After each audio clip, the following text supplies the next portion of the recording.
Hello everyone, Pataliputra study express YouTube channel में आपका स्वागत है। दोस्तों, मैं आप सभी के बीच में एनटीपीसी सीबीटी 2 और ग्रुप डी से संबंधित महत्वपूर्ण प्रश्नों का संग्रह लेकर उपस्थित हूं। तो आज का सेशन मैं स्टार्ट करता हूं क्वेश्चन नंबर फर्स्ट से। क्वेश्चन नंबर फर्स्ट आपका ये ट्रिगो का क्वेश्चन है। इसमें देखा जाए ये क्वेश्चन दिया गया है तो इसको सॉल्व करते हैं। यानी कि 1 प्लस ये हो जाएगा साइन स्क्वायर 27 डिग्री और बटा में क्या करते हैं कि साइन स्क्वायर 63 डिग्री को हम 90 माइनस थीटा के रूप में इसको लेकर के चलते हैं। तो साइन स्क्वायर हो जाएगा 90 माइनस 27। जब 90 में से 27 घटेगा तो 63 आएगा। मैं कोई अभी तक बदलाव नहीं किया हूँ। इस तरह से सेकंड नंबर आगे आपको दिया गया है कि कोस स्क्वायर 63 डिग्री और बटा में कोस स्क्वायर 27 डिग्री दिया। तो इसको हम लोग लिख सकते हैं कोस स्क्वायर 90 माइनस 63। ये 90 में से 63 घटाएंगे तो 27 आपको मिलेगा। आगे बढ़ते हैं तो आगे आप देखिएगा ये तो ऊपर में कोई बदलाव नहीं होगा, लेकिन नीचे में साइन 90 माइनस थीटा बराबर cos square theta. Sine square 90 minus theta बराबर हो जाएगा आपका कोस स्क्वायर थीटा हो जाएगा। आगे ये हो जाएगा आपको कोस स्क्वायर थीटा ज्यों का त्यों अपने स्थान पर बना रहेगा। और ये कोस स्क्वायर 90 माइनस थीटा बराबर हो जाएगा साइन स्क्वायर थीटा। तो साइन बट्टा कोस क्या हो जाएगा टेन थीटा, यानी कि 1 plus ten square theta minus cos बट्टा साइन बराबर हो जाएगा कोट स्क्वायर थीटा। आगे इसको बढ़ाते हैं तो क्या करते हैं कि कोट को टेन में कन्वर्ट करने का कोशिश यहाँ से करेंगे तो हो जाएगा टेन स्क्वायर 27 डिग्री माइनस इसको लिखेंगे टेन 90 माइनस 27। इसको क्या लिखेंगे कोट स्क्वायर 90 माइनस 27 डिग्री लिखेंगे। तो अब आगे आपका हो जाएगा 1 plus ten square 27 degree minus cot 90 minus theta बराबर कोट 90 माइनस थीटा बराबर हो जाएगा टेन स्क्वायर थीटा। ये प्लस माइनस कैंसिल, बराबर में क्या बचा, बराबर में आपका 1 बच गया जो कि आंसर हो जाएगा। तो इस तरह से ट्रिगो का जो ये क्वेश्चन मिलता है इस रूप में इसको बनाते हैं। नेक्स्ट क्वेश्चन में चलते हैं। क्वेश्चन नंबर नेक्स्ट में दिया गया कि दो पाइप ए और बी एक टंकी को क्रमशः 24 मिनट और 32 मिनट में भर सकते हैं। यानी कि ए पाइप जो है 24 मिनट में भरता है और बी पाइप जो है 32 मिनट में भरता है। आगे कह रहा है कि दोनों को एक साथ खोल दिया जाता है, कितने मिनट बाद बी को बंद कर दिया जाता है ताकि पूरी टंकी 18 मिनट में भर जाए। तो इस ऐसे क्वेश्चन में क्या करेंगे कि ए पाइप और बी पाइप दो तरह के पाइप है, दोनों भरने का काम कर रहे हैं। तो इस प्रोजेक्ट में टोटल कितना यूनिट का वर्क है वो चीज़ पहले निकाल लेंगे। वो कैसे निकलेगा, तो जो भी भरने वाले पाइप हैं उनका जब एलसीएम निकालेंगे तो 24 और 32 का एलसीएम आपका हो जाएगा 96। तो एलसीएम ऐसा डिजिट आता है जो बताता है कि इस प्रोजेक्ट में टोटल कितना यूनिट का वर्क है। तो इस प्रोजेक्ट में टोटल 96 यूनिट का वर्क है। अब आगे इसमें क्या करेंगे, दोनों नल का क्षमता निकाल लेंगे। क्षमता कैसे निकलेगा, तो एलसीएम बट्टा ए का टोटल काम यानी ए का क्षमता है, यानी 96 बट्टा 24 तो ए का 4 यूनिट, यानी ये जो है 1 मिनट में 4 यूनिट करता है।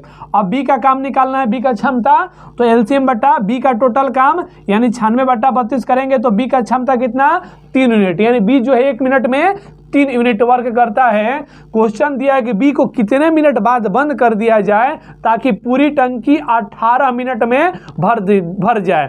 यानी कि इसमें क्लियर है कि बी जो है बीच में बंद कर दिया गया और पूरा 18 मिनट जो आपका वर्क चला है उस 18 मिनट में पूरा 18 मिनट तक भागीदारी किसका रहा है, ए का रहा है। यानी ए जो है 18 मिनट तक कंप्लीट वर्क किया है। तो 1 मिनट में 4 यूनिट तो 18 मिनट में कितना यूनिट, 18 चौक 72 यूनिट ए ने काम कर दिया।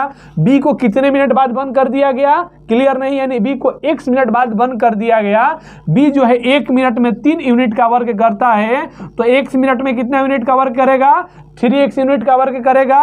दोनों मिला करके क्या किया, पूरा काम फिनिश, यानी पूरा काम आपका 96 यूनिट का था ए और बी ने मिलकर के क्या किया, समाप्त कर दिया।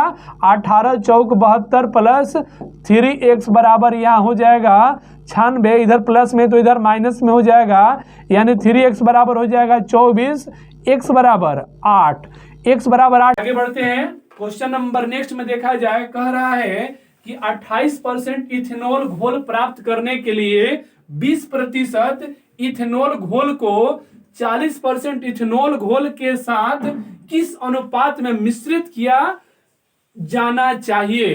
तो इसमें क्या दिया है, पहला फर्स्ट क्वांटिटी है ये 20% है, सेकंड जो क्वांटिटी है ये 40% है। अब दोनों को जब मिलाया जा रहा है तो मिश्रित जो परसेंटेज आ रहा है दोनों को मिलाने के बाद ये 28% आ जा रहा है। अब क्या पूछा गया है कि दोनों को किस अनुपात में, यानी इसका मात्रा और इसका मात्रा का अनुपात आपसे पूछा गया है। तो हमेशा ध्यान दीजिएगा, फर्स्ट क्वांटिटी सेकंड क्वांटिटी जब मिक्स क्वांटिटी दिया रहेगा तो दोनों के मात्राओं का अनुपात कैसे निकालेंगे।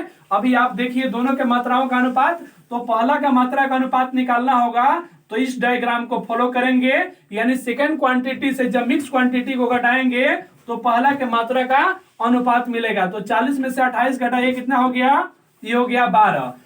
जब दूसरे का मात्रा का अनुपात निकालना होगा तो मिक्स क्वांटिटी से फर्स्ट क्वांटिटी घटाएंगे, कितना हो गया, ये 8 हो गया। इसको बैलेंस कर लेंगे, ये हो जाएगा 4 तिहाई 12 हो जाएगा, 4 दूनी का 8। किस अनुपात में मिलाया जाए, 3:2 के अनुपात में मिलाया जाए। तो हमेशा ध्यान रखिएगा जब भी आपको एलिगेशन का क्वेश्चन ऐसे मिलेगा, first quantity second quantity mix quantity, तो इस रूप में दोनों के मात्राओं का अनुपात निकलेगा। नेक्स्ट क्वेश्चन में चलते हैं। क्वेश्चन नंबर नेक्स्ट में दे दिया गया है a माइनस बी बराबर 2, a इंटू बी बराबर दे दिया 8 दिया। तो आपसे क्या पूछा गया है, a cube minus B cube का वैल्यू पूछा गया है। तो आपको जानकारी होना चाहिए कि a cube minus B cube बराबर क्या होता है, a minus B into A square plus B square plus A B, ये फॉर्मेट होता है। तो सबसे पहले हमारा a माइनस बी का तो वैल्यू दिया हुआ है, लेकिन a plus B A square plus B square का वैल्यू नहीं दिया है, ए बी का भी वैल्यू दिया हुआ है। तो इसका वैल्यू निकालने के लिए क्या करते हैं हम कि a माइनस बी का होल स्क्वायर, इधर बराबर 2 है तो इधर भी स्क्वायर कर दिए, यानी कि हो जाएगा a square plus B square minus 2ab हो जाएगा, यहाँ पर माइनस 2ab बराबर कितना हो जाएगा, 4 हो जाएगा। और ab का वैल्यू कितना दिया हुआ है, 8 दिया हुआ है, यानी a square plus B square minus 8 दूना 16 बराबर 4, यानी a square plus B square बराबर कितना मिल गया, 20 मिल गया। तो a स्क्वायर बराबर प्लस बी स्क्वायर का वैल्यू क्या रखेंगे, यहाँ पर 20 रखेंगे। a माइनस बी का वैल्यू आपके क्वेश्चन में 2 दिया गया है, यहाँ पर 20 रख दीजिए। अब प्लस ab का वैल्यू कितना दिया है, 8 दिया हुआ है, तो 20 8 28, 28 दूना 56 आपका आंसर हो गया। चलिए नेक्स्ट क्वेश्चन में चलते हैं। क्वेश्चन नंबर नेक्स्ट जो देख रहे हैं बुडमास का क्वेश्चन है। इसमें देखा जाए क्वेश्चन में दिया गया -3/2 प्लस 2/3 इंटू 3x प्लस 2 बराबर x/2 दिया है। तो x का वैल्यू आपको निकालना है। तो यहां से पहले क्या करेंगे कि इस वैल्यू से इसमें मल्टीप्लाई करेंगे, इसमें मल्टीप्लाई करेंगे, फिर हमको नॉर्मल आगे इक्वेशन मिलेगा उसका कैलकुलेशन करेंगे। तो 3/2 हो गया प्लस 2/3 से जब इसमें मल्टीप्लाई कीजिएगा तो 3 से 3 कैंसिल होगा, क्या बचेगा, ये 2x बच गया। आगे बढ़ते हैं, जब 2/3 से इसमें मल्टीप्लाई कीजिएगा तो 3 3 जा 9 और 3 2 जा, ये हो जाएगा आपका प्लस 6 इज इक्वल टू हो जाएगा x/2 हो जाएगा। यहां से क्या करते हैं, नॉर्मल कैलकुलेशन के लिए पूरा का एलसीएम लेते हैं, तो पूरा का एलसीएम हमारा 2 हो गया, यानी कि -3 प्लस 4x प्लस 12 बराबर हो जाएगा x/2, 2 से 2 आपका कैंसिल हो गया, -3 प्लस 12 बराबर कितना हो जाएगा, यानी कि 7 प्लस 4x बराबर x को हम एक साइड करेंगे तो 7 बराबर कितना हो जाएगा, x माइनस 4x, यानी कि -3x बराबर आ गया आपका -3x बराबर 7 दिया हुआ है, 7 दिया हुआ है, -3x बराबर 7 दिया हुआ है।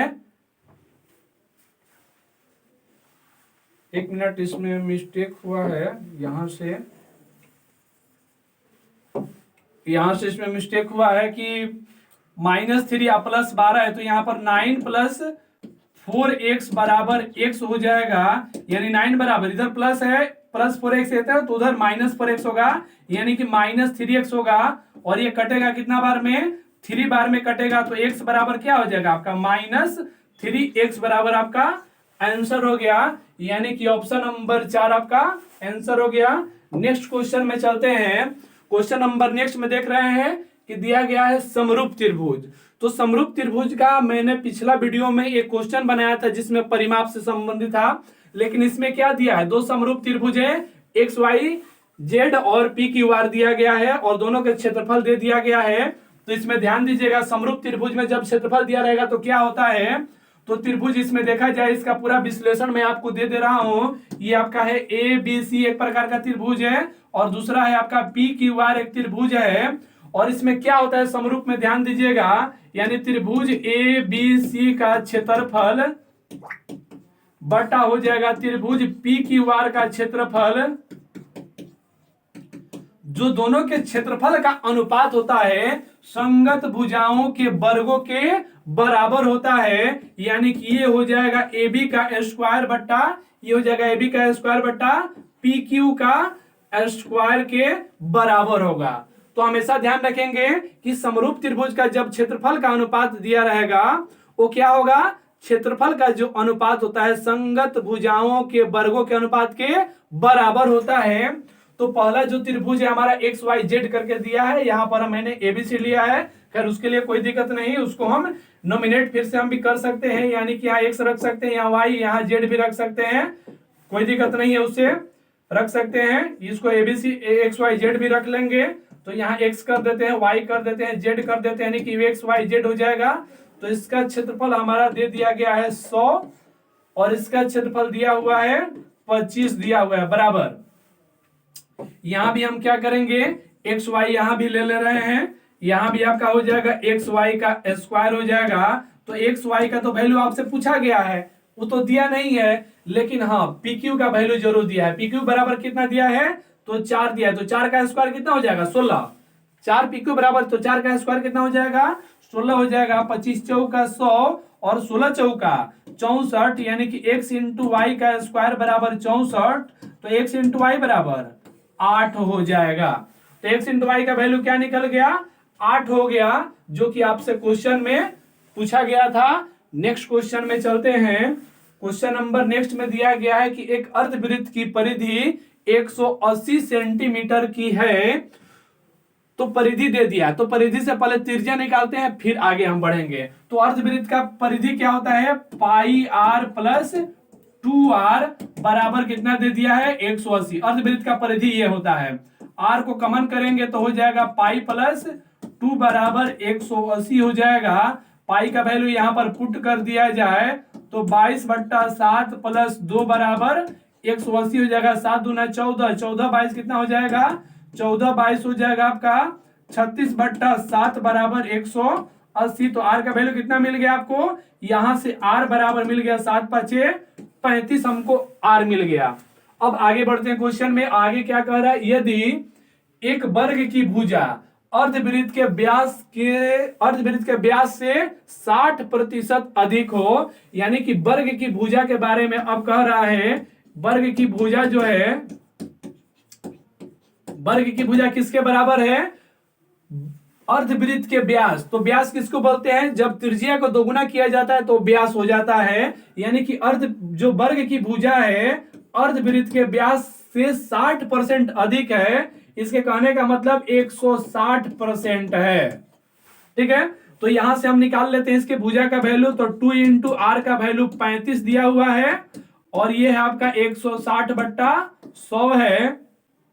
1 0 से 1 0 यहां कैंसिल करेंगे, ये 5 से कटेगा, 2 से कटेगा, 2 से 5 बार में कटेगा, 5 7 35 और 16 7 कितना हो जाएगा 112 हो जाएगा। यानी कि वर्ग की भुजा कितनी आ गई, वर्ग की भुजा बराबर 112 आ गई। लेकिन वर्ग की भुजा तक सीमित नहीं है, क्वेश्चन आगे कह रहा है कि वर्ग का परिमाप भी निकालिए। तो वर्ग का परिमाप क्या होता है, वर्ग का परिमाप होता है 4 गुने भुजा, यानी कि हमको परिमाप निकालना है। तो परिमाप कितना हो गया 4 गुने भुजा, तो 4 गुने भुजा कर दिया जाए, ये कितना हो जाएगा आपका 448 सेंटीमीटर वर्ग की परिमाप यहां से निकल गई। नेक्स्ट क्वेश्चन में चलते हैं। क्वेश्चन नंबर नेक्स्ट में दिया गया है, ये वैल्यू दिया गया है, कह रहा है किसके बराबर है, तो इसको तोड़ा जाए। यहाँ पर क्यूब रूट दिया हुआ है, तो क्यूब रूट दिया हुआ, आराम से सबको फ्रेश अलग अलग करते हैं, फिर इसको देखा जाएगा। तो 32 को हम लोग फैक्टर करेंगे, 2 गुना 2 गुना 2 गुना 2 गुना 2, 5 बार होगा ये, माइनस यहाँ पर देखिए 3 इंटू क्यूब रूट 4 दिया हुआ है, तो 4 का तो क्यूब होगा नहीं, जो कहते हैं उसको छोड़ दिया जाए, प्लस ये क्यूब रूट 500 दिया है, तो 500 का फैक्टर किया जाए तो 2 इंटू 2 इंटू 5 इंटू 5 इंटू 5 हो जाएगा। क्यूब रूट कहने का मतलब 3 पर 1 का सिलेक्शन किया जाएगा, ठीक है। तो 3 को पर 1 बाहर निकालेंगे तो ये कितना हो जाएगा, 1 बाहर निकलेगा तो 2 दूनी का ये 4, क्यूब रूट अंडर 2 दूनी का 4 हो जाएगा, माइनस ये तो जेव कहते हैं इसको छोड़ना होगा।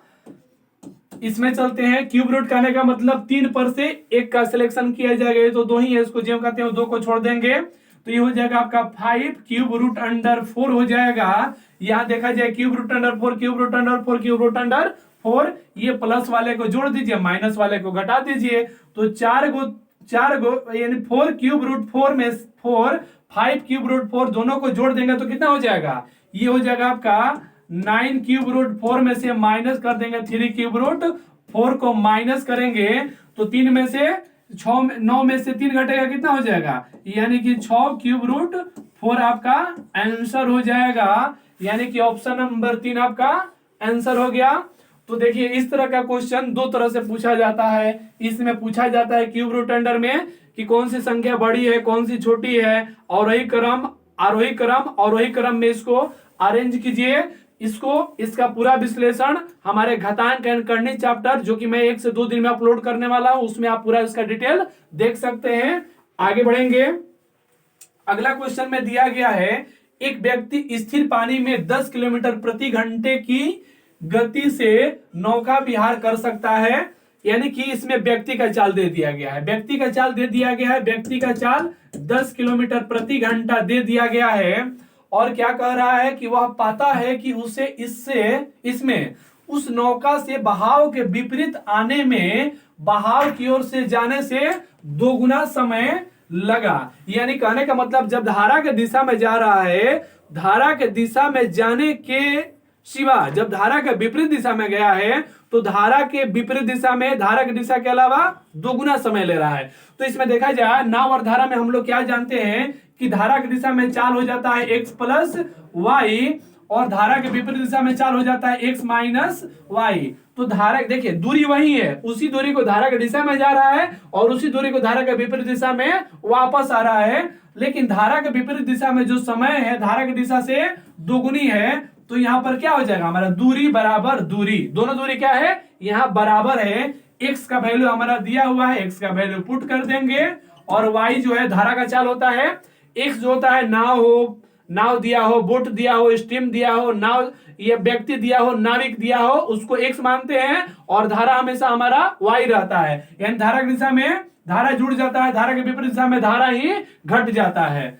बराबर हो जाएगा, x का वैल्यू 10 दिया है माइनस वाई, और 2 हो जाएगा, इसका कैलकुलेशन करेंगे तो 10 प्लस वाई बराबर हो जाएगा 20 माइनस 2y, वाई वाला वैल्यू हम एक साइड करेंगे तो 3y बराबर हो जाएगा 10, यानी y बराबर 10/3, इसको आप लिख सकते हैं 3.1/3 किलोमीटर प्रति घंटा। ये जो है आपका किसका चाल हो गया, धारा का चाल, जो कि आपसे पूछा गया था। धारा का चाल कितना हो गया 3.1/3 किलोमीटर प्रति घंटा। नेक्स्ट क्वेश्चन में चलते हैं।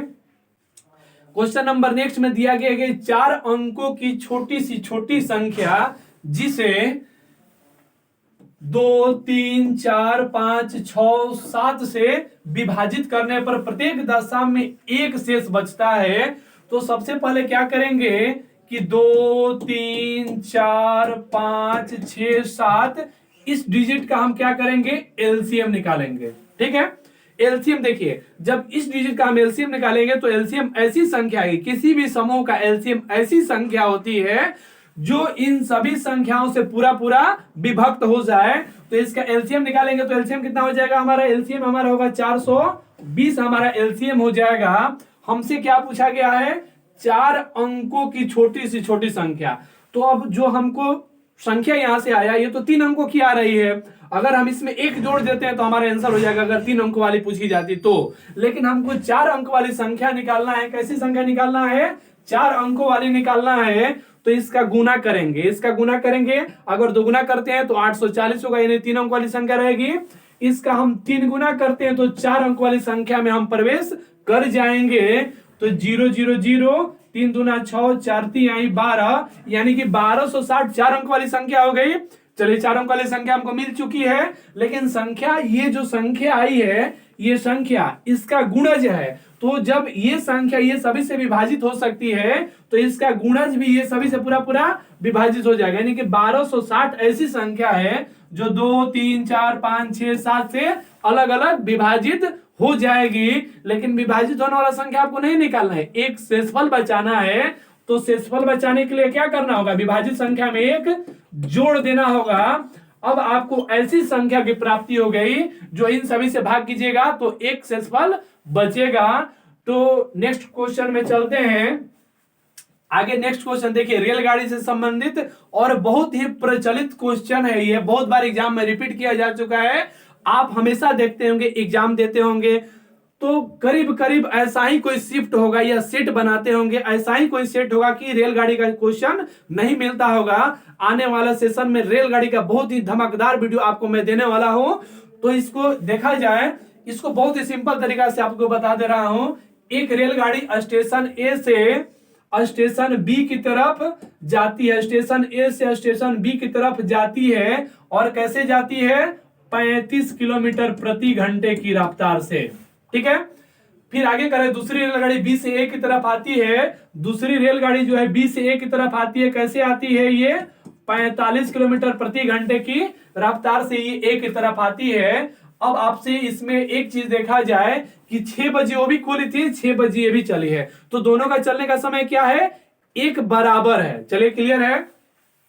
आगे क्या दिया है? इन दोनों स्टेशनों के बीच की दूरी 400 किलोमीटर है। यानी कि ए और बी का दूरी कितना दे दिया? 400 किलोमीटर दे दिया। क्लियर है। हमको क्या निकालना है?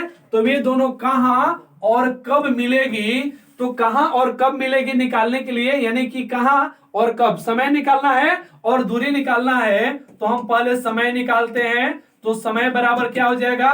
दूरी बट्टा चाल। तो दूरी हमारा कितना है? दोनों स्टेशन के बीच का दूरी 400 है। चाल क्या हो जाएगा?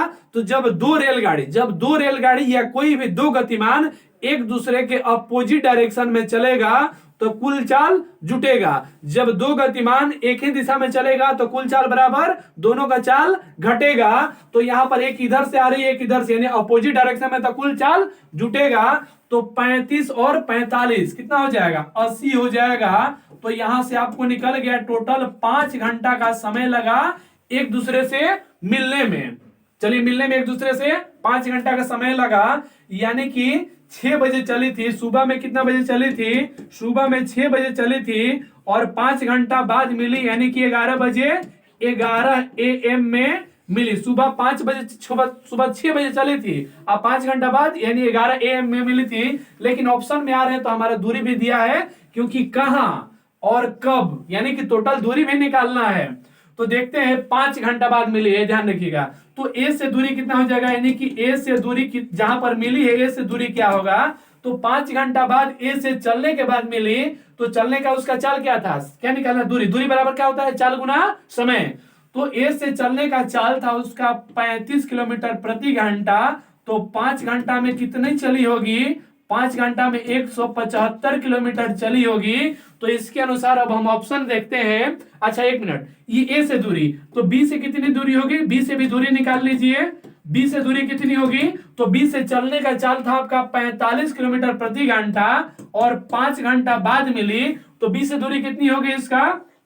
225 किलोमीटर बी से दूरी हो गई और ए से दूरी 175 किलोमीटर हो गई। तो ऑप्शन का तलाश कीजिए। ऑप्शन नंबर 1 में आते हैं तो ए से 75 किलोमीटर दूर प्रातः 11 बजे, जो कि आपके सामने है, यानी कि ऑप्शन नंबर 1 आपका राइट आंसर होगा। और नेक्स्ट क्वेश्चन में चलते हैं। क्वेश्चन नंबर नेक्स्ट में दिया गया है, किसी संख्या के 25% को दूसरी संख्या से घटाया जाता है। ध्यान दीजिए, किसी संख्या के 25% को दूसरी संख्या से, तो मान लिया जाए कि आपका पहली संख्या था x, दूसरी संख्या था आपका y, तो क्या कह रहा है कि पहली संख्या के 25% को दूसरी संख्या में से घटाया जाता है, तो दूसरी संख्या आपका y है, इसमें से x का 25% को जब घटा दिया गया, क्या किया गया, जब घटा दिया गया तो क्या हो जाता है, तो क्या हो जा रहा है, तो क्या हो जा रहा है, दूसरी संख्या घट करके 5/6 हो गई। यानी ये जो दूसरी संख्या थी इसका रिजल्ट क्या मिला घटाने पर, ये जो थी दूसरी संख्या अपने आप का ये 5/6 गुनी हो गई। अब यहां से दोनों का वैल्यू हम निकाल लेते हैं, तो y दोनों एक साइड में करते हैं, x हमारा बना रहेगा, तो 25 चौका 100 यानी कि -x/4 हो जाएगा बराबर, ये आपका 5/6y माइनस y हो जाएगा। तो इसका कैलकुलेशन जब हम करेंगे तो -x/4 बराबर -y/6 हो जाएगा, माइनस से माइनस कैंसिल, 2 दूनी का 4, 2 3 आई 6, तो x अनुपात y बराबर क्या हो जाएगा आपका, x अनुपात y बराबर क्या हो जाएगा, ये चीज निकालना है, x अनुपात y बराबर हो जाएगा आपका 2:3 आपका आंसर हो जाएगा, यानी कि ऑप्शन नंबर 1 आपका राइट आंसर हो गया। नेक्स्ट क्वेश्चन में चलते हैं। क्वेश्चन नंबर नेक्स्ट में दिया गया है कि 504 विद्यार्थियों वाले एक विद्यालय में लड़कों और लड़कियों की संख्या का अनुपात दे दिया गया है, यानी कि बॉय और गर्ल का रेशियो आपको दे दिया गया है। बॉय और गर्ल का रेशियो कितना है, 13:11 है, और टोटल संख्या कितना हो जाएगा, यानी 13 लड़का और लड़की कितनी 11, जब दोनों को जोड़ देंगे तो दोनों का कुल संख्या कितना हो जाएगा, 24 हो जाएगा। लेकिन टोटल संख्या है कितना, टोटल संख्या है कितना, 504 टोटल संख्या है। तो इसको कट करते हैं, 24 दूना 48, 24 से कम 24, यानी एक अनुपात का वैल्यू कितना आ गया आपका, 21 आ गया। तो अब तो आपका क्लियर हो गया कि बॉय कितना होगा और गर्ल कितनी होगी। तो चूंकि एक अनुपात का वैल्यू 21, तो बॉय कितना था 13 अनुपात, तो 13 अनुपात का वैल्यू कितना हो जाएगा, 13 अनुपात का वैल्यू कितना हो जाएगा, तो बॉय का संख्या निकाल लिया जाए तो 13 अनुपात का वैल्यू हो जाएगा 2100, यानी कि 21 यानी कि 273 हो गया आपका बॉय का संख्या। और गर्ल का जब संख्या आपको निकालना है तो ध्यान दीजिए, एक अनुपात का वैल्यू 21, तो 11 अनुपात का वैल्यू कितना होगा, तो यहां हो जाएगा 21 एकम 21 का 1, 2 21 2 23 हो गया। आगे संख्या में क्या है, कि लड़का और लड़की का पूरा संख्या हम निकाल चुके हैं। आगे कह रहा है कि यदि 12 लड़कियां और भर्ती हो जाए, तो लड़कियां कितनी थी 231 थी, अगर 12 को और इसमें प्लस कर दिया जाए तो ये जो है संख्या आपका 243 हो जा रहा है। तो दोनों का अब नया अनुपात हमको निकालना है, यानी कि इसका रेशियो बैलेंस आप कर लीजिए। इसका जब रेशियो बैलेंस आप कीजिएगा तो कितना हो जाएगा, आपसे ये पूछा गया है 273 अनुपात 243 करना है। तो दोनों को बैलेंस किया जाए, ये 3 से कटेगा 91 हो जाएगा, ये 3 से कटेगा 81 हो जाएगा। शायद अब बैलेंस होने वाला डिजिट नहीं है, तो ये कितना हो जाएगा आपका 91 अनुपात 81 राइट आंसर होगा। नेक्स्ट क्वेश्चन में चलते हैं।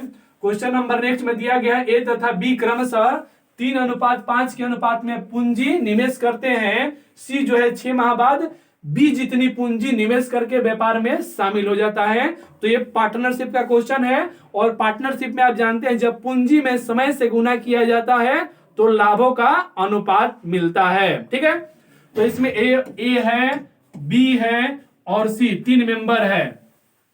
ए जो है 3 लगाया, बी जो है 5 लगाया, और सी के बारे में क्या कह रहा है कि 6 माह बाद बी जितना पूंजी लगाया, तो बी 5 लगाया था, यानी सी भी 5 लगाएगा। आगे क्या कह रहा है कि 6 माह बाद बी जितनी पूंजी निवेश करके व्यापार में कौन शामिल हो गया, सी शामिल हो गया। आगे फिर दिया हुआ है 1 बरस बाद, व्यापार कितना बरस तक चला है, 1 बरस कहने का मतलब 12 महीना। तो ये जो है स्टार्टर है तो 12 महीना रह गया, बी भी स्टार्टर है 12 महीना रह गया। और सी क्या किया था, 6 महीना बाद व्यापार में आया। तो कितने दिन तक व्यापार में रहा, 6 माह तक व्यापार में रहा। आपको मैंने शुरू में ही बताया था कि जब पूंजी में समय से गुना किया जाता है तो क्या मिलता है, लाभ का अनुपात मिलता है। तो ये लाभों का अनुपात हो गया। अनुपात बैलेंस करेंगे, 6 एकम 6, 6 दूना 12, 6 दूना 12, ये हो गया कितना 3 दूना 6 अनुपात 5 दूना 10 अनुपात, ये हो गया 5। अब तो ये बैलेंस होने वाला डिजिट नहीं है, यानी कि तीनों का लाभों का अनुपात कितना हो गया, 6:10:5। ऑप्शन नंबर 1 आपका राइट आंसर होगा। नेक्स्ट क्वेश्चन में चलते हैं। क्वेश्चन नंबर नेक्स्ट में दिया गया है, यदि 2 4 6 8 डॉट डॉट डॉट डॉट 98 से 100 को एक साथ गुणा किया जाए तो गुणनफल के अंत में कितने शून्य होंगे। यानी कहने का मतलब ये है कि जब आप गुना कीजिएगा 2 गुना 4 गुना 6 गुना 8 गुना 10 dot dot dot dot dot dot 98 गुना 100 को जब कीजिएगा तो कितने शून्य मिलेंगे।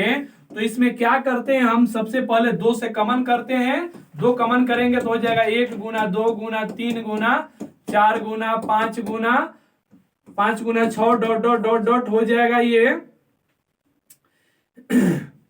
हो जाएगा आपका 48।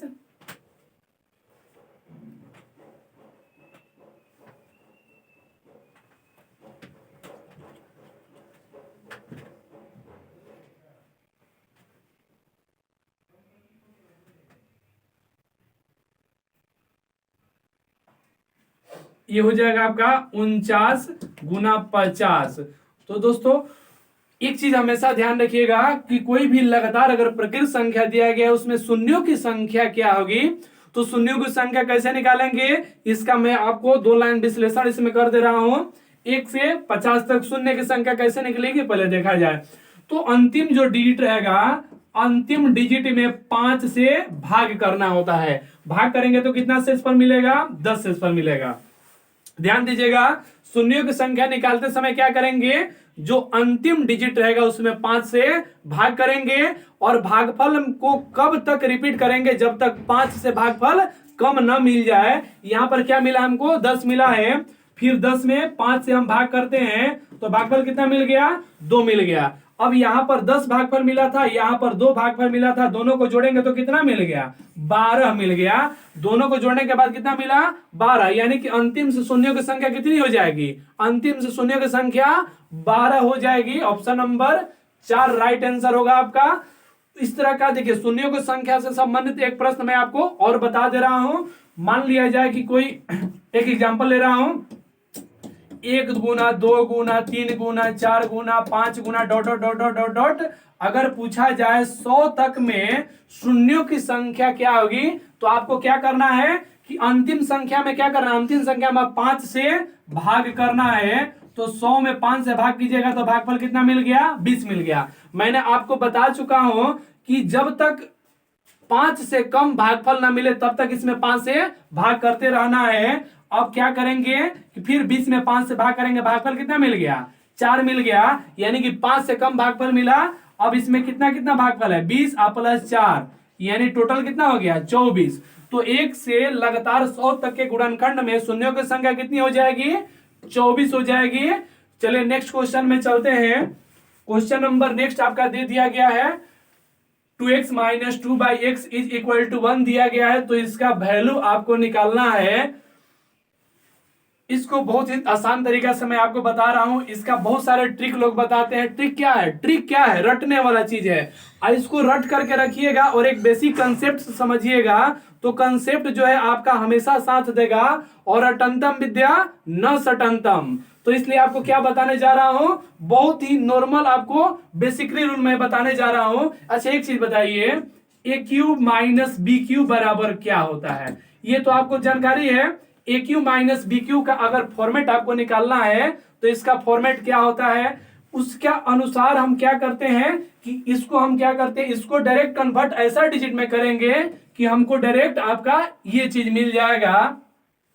ऐसे इसको आप ट्रिकी फॉर्मेट से इसमें बना सकते हैं। तो पहले बेसिक रूल मैं आपको बता दे रहा हूं। बेसिक रूल ऐसा रहेगा कि सारा ट्रिक आपका फेल कर जाएगा। इसमें क्या करते हैं कि हम 2 कॉमन करेंगे और ये हो जाएगा आपका x minus 1/x is equal to 1। तो x minus 1/x is equal to 1/2 हो गया। बोथ साइड क्यूब करते हैं, बोथ साइड क्या करते हैं, क्यूब कर देते हैं। तो a माइनस बी का whole cube, a minus B का होल क्यूब बराबर क्या होता है, ये होता है a cube minus B cube minus 3 into a into B into हो जाएगा a plus B is equal to 1/2 का क्यूब कितना हो जाएगा, 1/8 8 होगा, x से x कैंसिल हो जाएगा, और ये ध्यान दीजिएगा x प्लस 1/x बराबर क्या निकला था वैल्यू, x प्लस 1/x बराबर 1/2 दिया होता, x माइनस 1/x बराबर 1/2 पहले हम निकाल चुके थे, तो ये जहां रहेगा क्या रखेंगे 1/2 रखेंगे, यानी कि यहां पर हो जाएगा आपका x³ माइनस 1/x³ माइनस कितना हो जाएगा 3/2 इज इक्वल टू 1/8 हो गया, और यहां से डायरेक्ट आप वैल्यू आपको मिल जाएगा x³ minus 1/x³ is equal to कितना हो गया 1/8 माइनस, इधर माइनस में तो साइड में जाएगा तो ये प्लस में हो जाएगा 3/2 होगा, इसका एलसीएम लीजिएगा, एलसीएम कितना हो गया 8 एलसीएम हो गया, इसका एलसीएम कितना हो गया 8 आपका एलसीएम हो जाएगा, 8 एलसीएम हो गया, ये हो गया, फिर 1 प्लस ये कितना हो जाएगा 4 4 12, यानी कि 13/8 आपका वैल्यू हो गया। तो ये ध्यान दीजिएगा, ये अलजेब्रिक जो क्वेश्चन है बहुत सारे लोग इसको ट्रिक से फॉलो करते हैं, और ट्रिक आपको कब तक याद रहता है जब आप डेली अपडेट रहते हैं, कुछ दिन छोड़ने के बाद ये ट्रिक ऑटोमेटिक आउट हो जाता है। तो जब भी इस तरह का आपको प्रश्न मिले कभी ट्रिक के पास नहीं जाइए, बेसिक कंसेप्ट से बनाइए, हमेशा आपका साथ देगा। नेक्स्ट क्वेश्चन में चलते हैं।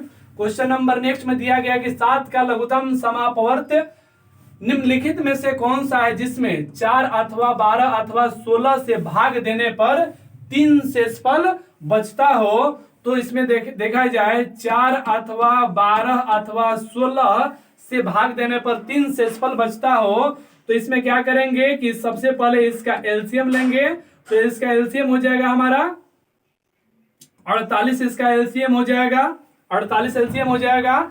तो 48 जो है ऐसी संख्या है इन सभी से पूरा विभक्त हो जाए, लेकिन हमको शेषफल बचाना है।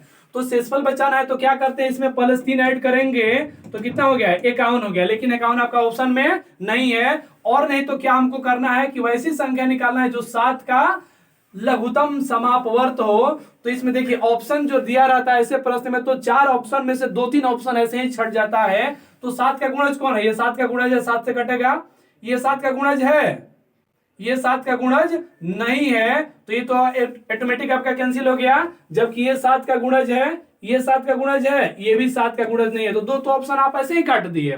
अब इसको क्या करेंगे कि हम इसको ऑप्शन के अनुसार इसको आगे बढ़ाएंगे। इसको क्या करते हैं, अब गुना करेंगे, 2 गुना करते हैं, 2 गुना प्लस 3 करेंगे, 3 गुना प्लस 3 करेंगे। तो इसमें क्या किया जाए कि पहले 3 गुना करते हैं, 3 गुना करने के बाद इसका कितना हो गया 8 3 का 24 का 4 4 दूनी का 12 2 14 हो गया। अब प्लस 3 शेषफल बचाना है, क्योंकि ये ऐसी संख्या मिली जो इन सभी से पूरा विभक्त हो जाएगी। क्योंकि किसी संख्याओं के समूह का एलसीएम ऐसी संख्या होती है जो उन सभी संख्याओं से अलग अलग पूरा विभक्त हो जाती है, तो उसका गुणज भी विभक्त होगा। लेकिन हमको विभक्त संख्या नहीं चाहिए, हमको शेषफल बचने वाली संख्या चाहिए। तो शेषफल बचाने के लिए उस डिजिट को ऐड किया जाता है। तो ये कितना हो गया आपका 147 हो गया, यानी कि ऑप्शन नंबर 1 में आपका दिया गया है 147। ऐसे क्वेश्चन 2 तरह के पूछे जाते हैं, एक डायरेक्ट दे देगा कि इतना का लघुत्तम समापवर्त कहने का मतलब यानी 7 से कटने वाली संख्या होना चाहिए, और दूसरा में डायरेक्ट संख्या पूछी जाती है। जैसे हम लोग का एलसीएम क्या आया था 48 आया था। अगर डायरेक्ट संख्या पूछी जाएगी तो 48 में डायरेक्ट 3 को ऐड करेंगे, हमको ऐसी संख्या मिलेगी जो 3 शेषफल बचाएगी। नेक्स्ट क्वेश्चन में चलते हैं। दिया गया इसका आधा क्या होगा, सावधानी हटी दुर्घटना घटी, आराम से सोचिएगा इसका आधा क्या होगा। इसका आधा पूछा है तो इसका आधा क्या होगा, तो आधा इसका करते हैं। आधा कहने का मतलब ये ना, आधा कहने का मतलब क्या होगा, 2 से भाग किया जाता है तो आधा आधा हो जाता है। इसमें थोड़ा सा भी अगर सावधानी हटाइएगा तो सामने दुर्घटना आपको मिलेगी। तो दोनों बेस क्या है आपस में बराबर है, तो पावर क्या होगा महाशय, पावर तो आपका घट जाएगा, यानी कि क्या बच जाएगा, आधा इसका क्या हो गया, आधा इसका 2 के पावर 49, यानी ऑप्शन नंबर 1 आपका राइट आंसर। आगे बढ़ेंगे। 10 भुजा वाले किसी बहुभुज में कुल विकर्णों की संख्या क्या होगी। तो किसी बहुभुज में आपको मैं पहले भी बता चुका हूं पिछले वीडियो में कि विकर्णों की संख्या का एक फॉर्मूला होता है। विकर्णों की संख्या बराबर होता है n × n - 3/2। 2, जहां n बराबर भुजाओं की संख्या, n बराबर भुजाओं की संख्या। तो कितनी भुजा है? 10 भुजा है। तो 10 गुना 10 माइनस 3 कितना हो जाएगा? 60/2। ये कटेगा 5 बार में, 7 5 35। कितने विकर्ण होंगे? तो 35 विकर्ण। ऑप्शन नंबर 3 आपका राइट आंसर होगा। नेक्स्ट क्वेश्चन में चलेंगे। क्वेश्चन नंबर नेक्स्ट में चलते हैं। नेक्स्ट क्वेश्चन में दिया गया है, यदि किसी त्रिभुज के कोण 2:3:4 के अनुपात में हो तो सबसे बड़े कोण और न्यूनतम यानी सबसे छोटे कोण की माप का अंतर क्या होगा? तो तीनों कोण आपका दिया गया है 2:3:4 के अनुपात में, जबकि तीनों कोण कितना होता है? किसी भी त्रिभुज के तीनों कोण का एक फल 180 डिग्री होता है। तो 2:3:4 यानी टोटल 9 अनुपात का वैल्यू 180 दिया है। तो एक अनुपात का वैल्यू आपका 20 डिग्री हो जाएगा। और क्या पूछा है? बड़ा कोण और छोटा कोण का अंतर। तो बड़ा कोण कितना का है? 4 अनुपात में, और छोटा कोण 2 अनुपात में है। तो दोनों का अंतर कितना का अनुपात में आया? यानी दोनों का अंतर जो है कितना अनुपात में है? तो 4 अनुपात में से 2 अनुपात घटाइएगा तो अंतर 2 अनुपात का आएगा। तो चूंकि एक अनुपात का वैल्यू 20, तो 2 अनुपात का वैल्यू कितना हो जाएगा? 2 अनुपात का वैल्यू 40 डिग्री आपका आंसर हो जाएगा। नेक्स्ट क्वेश्चन में चलेंगे। क्वेश्चन नंबर नेक्स्ट आपका दिया गया है, शब्द CASUAL के अक्षरों को भिन्न भिन्न कितने तरीकों से लिखा जा सकता है? यानी अगर इसको अरेंज किया जाए तो उसका अरेंज करने का टोटल प्रोसेस क्या होगा? तो इस तरह के क्वेश्चन में हमेशा ध्यान रखेंगे कि अरेंज करने का टोटल प्रोसेस जिस क्वेश्चन में पूछा जाए कि कितने तरीकों से व्यवस्थित किया जा सकता है, कितने तरीकों से सजाया जा सकता है, तो वैसे प्रश्न में क्या करेंगे कि पहले टोटल काउंट कर लेंगे कि इसमें कितना 1 2 3 4 5 6, इसमें कितने अल्फाबेट है? तो 6 अल्फाबेट है। 6 अल्फाबेट में कोई अल्फाबेट रिपीट है कि नहीं ये भी ध्यान रखना है। तो इसमें ध्यान रखिए, रिपीट है हमारा ए कितना बार है? 2 बार है। यानी कि टोटल अगर इस लेटर को लिखने का हमारा क्रम होगा तो ये होगा फैक्टोरियल 6 होगा। लेकिन यहां पर ध्यान देना होगा कि ये क्या है? रिपीटेड है। तो रिपीटेड को 2 से हम क्या करते हैं? फैक्टोरियल 2 से हम डिवाइड कर देंगे और इसका कैलकुलेशन करेंगे। फैक्टोरियल तोड़ा जाए तो 6 × 5 × 4 × 3 × 2 × 1/2 × 1 हो जाएगा। ये कैंसिल हो जाएगा। 3 चौका 12 5 60, 60 छक्के हो जाएगा कितना? 360 आपका राइट आंसर ऑप्शन नंबर 4 हो जाएगा। नेक्स्ट क्वेश्चन में चलते हैं। क्वेश्चन नंबर नेक्स्ट में दिया गया है, चक्रवृद्धि ब्याज पर एक धन 5 वर्षों में दोगुना हो जाता है। क्या कह रहा है कि 5 वर्ष में कितना हो गया? 5 वर्षों में दोगुना हो जा रहा है, गुना 2 हो जा रहा है। तो बताइए कि अपने का 8 गुना कितने वर्ष में होगा? तो पहले दोगुना हो रहा था, तो इसका पावर आप कितना कीजिएगा कि ये 8 गुना हो जाएगा? तो 2 के पावर कितना करेंगे? तो 2 2 दूना 4, 2 2 दूना 4, 4 दूना 8। यानी अगर इसका पावर हम 3 कर दे रहे हैं तो ये कितना गुना हो जा रहा है? ये हो जा रहा है 8 गुना हो जा रहा है। और ध्यान दीजिएगा, जो पावर में रखेंगे उस पावर से पहले वाला समय में गुना कर देंगे तो 3 5 15 वर्ष में कितना हो गया? 15 वर्ष में 8 गुना हो गया। यानी कि इसका आंसर क्या हो गया? 15 वर्ष हो गया। नेक्स्ट क्वेश्चन में चलेंगे।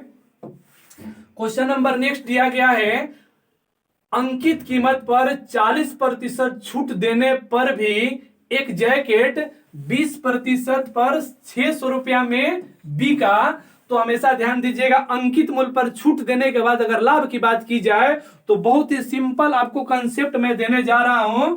मान लिया जाए 100, एक 100 डिजिट को ले लेंगे और 100 डिजिट को क्या करेंगे कि इधर छूट इस साइड में छूट रख देंगे और इस साइड में हम लाभ रख देंगे। ठीक है, तो छूट वाला साइड हम क्रयमूल्य मानेंगे और लाभ वाला साइड हम क्या मानेंगे? मार्क प्राइस, यानी अंकित मूल्य बोलिए या मार्क प्राइस बोलिए या मौद्रिक मूल्य बोलिए या सूची मूल्य बोलिए, एक ही चीज होता है। तो हम 100 लिए हैं, छूट वाला जो छूट परसेंट कहेगा उससे हमको क्या मिलेगा? क्रयमूल्य मिलेगा। कितने परसेंट का छूट दिया जाए? 40% का। तो जब 100 में से आप 40% का छूट दीजिएगा यानी क्रयमूल्य कितना हो जाएगा? क्रयमूल्य आपका हो गया 60% क्रयमूल्य हो गया। अब मार्क प्राइस यानी कि अंकित मूल्य का बात, मार्क प्राइस ध्यान रखिएगा, मार्क प्राइस यानी अंकित मूल्य इसको बोलते हैं हम लोग। मार्क प्राइस क्या होता है? अंकित मूल्य होता है। और इसमें अंकित मूल्य कितना हो जाएगा आपका? लाभ। तो प्लस 20 करेंगे, 100 में 20 कीजिएगा तो कितना हो जाएगा? 120 हो गया, 120। अब क्या कर रहे हैं कि 600 रुपए में बिका, यानी खरीदने वालों ने कितना में खरीदा? 60% में खरीदा, लेकिन खरीदा है कितना में? 600 में, यानी 600 में खरीदा, लेकिन खरीदा है कितना में? 60% में। तो अंकित मूल्य पर बेचा जाता है, यानी कि अंकित मूल्य को अब क्या कर रहा है? अब इसको विक्रय मूल्य बना रहा है। तो विक्रय मूल्य इसका क्या हो जाएगा? विक्रय मूल्य आप पहले निकाल लीजिए। विक्रय मूल्य यहां से निकल जाएगा, तो 60 से कटेगा कितना बार में? 10 बार में। विक्रय मूल्य कितना हो गया आपका? 1200 रुपया। विक्रय मूल्य कितना हो गया? 1200 रुपया विक्रय मूल्य हो गया। क्रय मूल्य कितना था इसका? क्रय मूल्य आपको 600 रुपया दिया हुआ था, यानी कि अब विक्रय मूल्य आपका आ गया यहाँ पर 1200 रुपया। क्रय मूल्य आपका दिया हुआ था 600 रुपया। अब क्या निकालना है आपको? लाभ प्रतिशत निकालना है। तो लाभ प्रतिशत बराबर क्या हो जाएगा? लाभ प्रतिशत बराबर होगा लाभ गुना 100 बटा क्रय मूल्य, यानी कि 100% का इस बिजनेस में क्या हो जाएगा? इस बिजनेस में 100% का लाभ हो जाएगा। नेक्स्ट क्वेश्चन में चलते हैं। क्वेश्चन नंबर नेक्स्ट में कहा गया है कि निम्नलिखित आंकड़ों का बहुलक निकालें। बहुलक, बहुलक आने का मतलब बहुत बार, जो बहुत बार लिखा होगा उसको क्या बोलेंगे? बहुलक बोलेंगे। तो अब इसमें बताइए कि बहुत बार कौन सा लिखा हुआ है, कौन सा डिजिट बहुत बार लिखा हुआ है, वो आपका क्या होगा? बहुलक होगा। तो ध्यान दिया जाए इसमें ध्यान देते हैं। 80 एक बार, 2 बार, 3 बार 80 लिखा गया है। 90 एक बार, 2 बार ही है। 70 भी 2 बार ही है। 60 एक बार है, यानी कि सबसे बहुत बार क्या मिला हमको? बहुत बार। जो बहुत बार लिखा हुआ मिलेगा वो हमारा क्या होगा? बहुलक होगा। नेक्स्ट क्वेश्चन में चलते हैं। क्वेश्चन नंबर नेक्स्ट जो हमारा आज का अंतिम क्वेश्चन होगा। तो नेक्स्ट क्वेश्चन हमारा मिल गया टाइम एंड वर्क का है। क्या कह रहा है इसमें? 32 आदमी प्रतिदिन 6 घंटे काम करके किसी काम को 10 दिन में समाप्त करता है। तो टाइम एंड वर्क में एक कंसेप्ट आपको मिला होगा, M1 क्या मिला होगा? M1 H1 D1 बटा ये हो जाता है W1 बराबर हो जाता है M2 H2 D2 बटा W2 के बराबर हो जाता है। इसमें क्या होता है? मैन आवर डे वर्क, ये होता है second man, second hour, second day और सेकेंड वर्क। इस प्रोसेस से हम इस टाइप का क्वेश्चन को बनाते हैं। तो इसमें क्या दिया गया है हमारा? 32 आदमी 6 घंटा प्रतिदिन काम करके इस काम को 10 दिन में करता है। तो अब आगे क्या निकालना है? आगे निकालना है कि 10 घंटे प्रतिदिन इसी काम को, किस काम को? जिस काम को इसने किया, अब इसी काम को करना है। किसको करना है? 10 घंटे करके इस काम को 12 दिन में समाप्त करना है। 12 दिन में समाप्त करना है। तो क्या कराएंगे? कितने आदमी की आवश्यकता होगी? 1 आदमी की आवश्यकता होगी। यहां से कैलकुलेशन कर लिया जाए। 6 दूना का 12, ये 10 से 10 आपका कट गया, 2 से कटेगा कितना बार में? 16 बार में, यानी कि x बराबर कितना हो गया? x बराबर 16 हो गया, यानी कि ऑप्शन नंबर 2 आपका राइट आंसर हुआ। तो ये था हमारा आज का पूरा 25 क्वेश्चन का बहुत ही जबरदस्त कलेक्शन, जो कि आने वाले एनटीपीसी सीबीटी 2 और ग्रुप डी एग्जाम के लिए आपको टॉनिक का काम करेगा। तो दोस्तों आज का हमारा ये सेशन कैसा लगा आप जरूर बताएं, और हमारे चैनल को पहली बार आप देख रहे हैं तो हमारा चैनल सब्सक्राइब करें और बेल आइकन दबाना ना भूलें, ताकि जब मैं वीडियो अपलोड करूं सबसे पहले उसका नोटिफिकेशन आपको मिले। तो इसी के साथ आज का मैं ये सेशन समाप्त करता हूं और अगला नेक्स्ट वीडियो में मैं मिलूंगा।